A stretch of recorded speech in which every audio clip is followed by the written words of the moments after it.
No one is going to value your time. No one is going to value your work unless you do.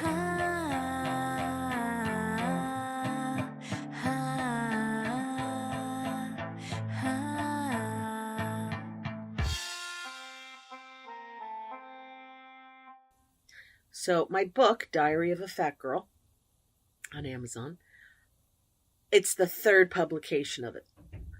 The first one was called Losing 140 Pounds the Hard Way. Different cover, not quite as sleekly edited. Then the next one with the new cover was published, even though they sent me a proof copy, with hyphens at the end of just about every line. And you're saying, well, didn't they send you a proof copy to look at? They sure did. Did I look at the proof copy? I sure didn't. Why?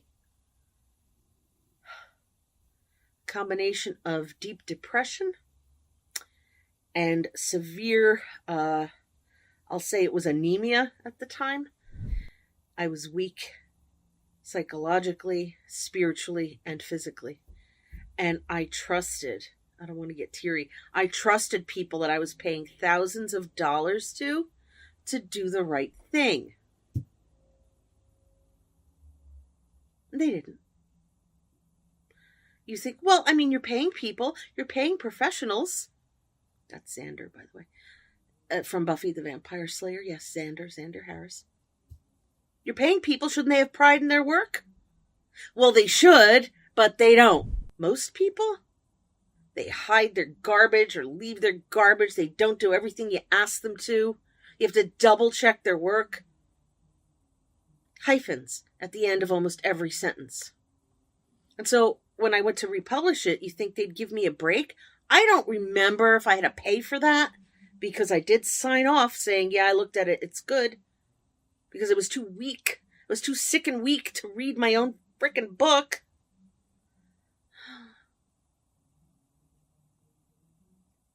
No one will value your work, your property, or your creative efforts unless you do. This was a tough lesson. Because I could go into debt to produce a thing. I could throw money at a problem and rely on people just to have integrity and do what they said they'd do. And very tried and true dear friends will come through for you. And those are gems too. They won't always value your time. Mine do. But then there's ones who don't. You have to check people's work. It's one of the really difficult things about doing anything creative, trying to be in business, entrepreneur, whatever. And then there are the healthcare practitioners. Oh, Lord have mercy. Lord did have mercy, by the way. I'm alive. I've gone to some excellent holistic practitioners that aren't in the, what do you call, the allopathic traditional medical field. I've gone to some excellent ones. I've gone to some excellent traditional Chinese medicine practitioners. And I've been to some clunkers. Some stinkers. I had one tell me that we're going to grow back your all the soft tissue, the meniscus or whatever's supposed, the spongy stuff that was between my bone-on-bone arthritis. So we're going to grow that back. That's possible? Anything's possible? It was not likely. I was severely bow-legged, severely arthritic. Arthritis ran in the family. And this guy was just, positive thinking is great and all, but in my case, I really needed, you're going to see. Read from wheelchair to warrior. It's going to be great. I hopped and popped from all kinds of, from guru to guru and practitioner to practitioner. I had to care about me enough to keep pushing, and that was so hard. I was so weak and so tired. And there was this one. Now, she was excellent in the way she recommended It was something. It was progesterone or something, and that's worked out for me very well. I said I'm just tired all the time, like really, really tired. So she did. I forgot what it was called. Some sort of blood test, like a live blood test. I forgot the name of the thing. I'm sure it works for some people. And she said, "This is very concerning. Blood is supposed to be like the color of like a pomegranate, and yours is kind of a pale orange in this on the slide. Wow, you're really severely anemic." Like, oh wow, what should I do? This idiot says, well, if you're going to go try to get help for your thyroid or your hormones, they're not going to address those issues for you. They're just going to, address the anemia because it's, it's so severe. I mean, you're going to, like, she didn't say run, run, don't walk, run and get help because you have no blood. Your red blood cells went bye-bye. They cashed out.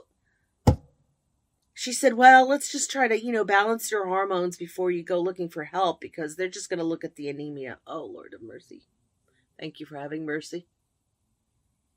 How many bags of blood it took? And I thank you, anyone who donates blood. You saved my life on more than one occasion. More, like 4 or 5. I don't even remember how many times they had to infuse blood. Not the venifer, not iron. Blood into my body to save my life. So you even have to follow, fact check and research and check up on and figure out what your healthcare practitioners are doing for you. We can't even trust them. How many people have been misdiagnosed or dismissed? My point, and I do have one. You must build up a little bit of healthy self-esteem when you're on a wellness journey or an entrepreneur journey, when you're doing anything that involves getting help from others. Even when you're getting your hallway painted, whatever. You have to check on people's work. And you have to have enough of a backbone to say, hey, I paid for this service, but you gave me this, and I thought we had agreed that. Because even nice people, if you don't call them on something they didn't do, they're not going to do it. And if you have people-pleasing tendencies, which I do, I'm struggling hard to be able to open my freaking mouth when people don't do what they say they'll do, or break promises, or don't hold up their end of whatever contract or bargain. Well, what if they get mad and don't like me or don't want to work with me anymore? Well, what if I'm wrong and they say one thing? Whatever. What I usually do is I just passive aggress. Is that a verb, to passive aggress? And I don't go back to them. But I never let them know why. It's just easier to just withdraw from the situation. So don't think I'm like cooked. I'm coming out of the oven cooked with the thermometer sticking up. I am still working on being able to open my mouth to say, hey, what about this? Didn't we talk about this? Please do this. I'm a people pleaser. When you're raised in a certain environment where you had to, if you understand 12-step and Al-Anon, people who have are adult children of alcoholics or users, addicts, we became so hyper vigilant and hyper aware of other people's moods, and we became so fearful of displeasing them because it could lead to violence, the silent treatment, neglect, financial withdrawal. Value yourself, value your health, value your efforts, value your time. Don't expect other people to. Don't rely on other people's niceness. Some people, even the nice ones, can be like sharks. They smell your weakness and they want to exploit it. Suddenly they turn into bullies. God, I'm just looking back and remembering what I went through with the book. What a mess. That'll never happen again. Now, Yeah, I have worked on my self-esteem and self-respect. But like I said, I'm still struggling with the people-pleasing stuff. I still find it hard to speak up for things that I'm perfectly entitled to. But it was also, I was so weak. When you have no blood, when I was down to, I forgot what the numbers were, but I was missing most of my red blood cells. It was bad. I was too weak to take care of myself and to stick up for myself. Why? Why was I so anemic? They still don't know. Even I had to swallow the little yellow submarine. It went through my body looking for bleeds. Like, well, it could be hereditary. Did you have heavy periods? Maybe it runs in the family. Wow, you put me through a lot of tests to come up with, I don't know. My nutrition was poor. My oxygen was poor. I remember a doctor saying, well, I mean, your body should replenish. There's no reason why your body wouldn't just make more blood. Oh, really? Because it didn't make more blood. You had to give me more blood, so thanks for that. I would have been dead if I had gone with that.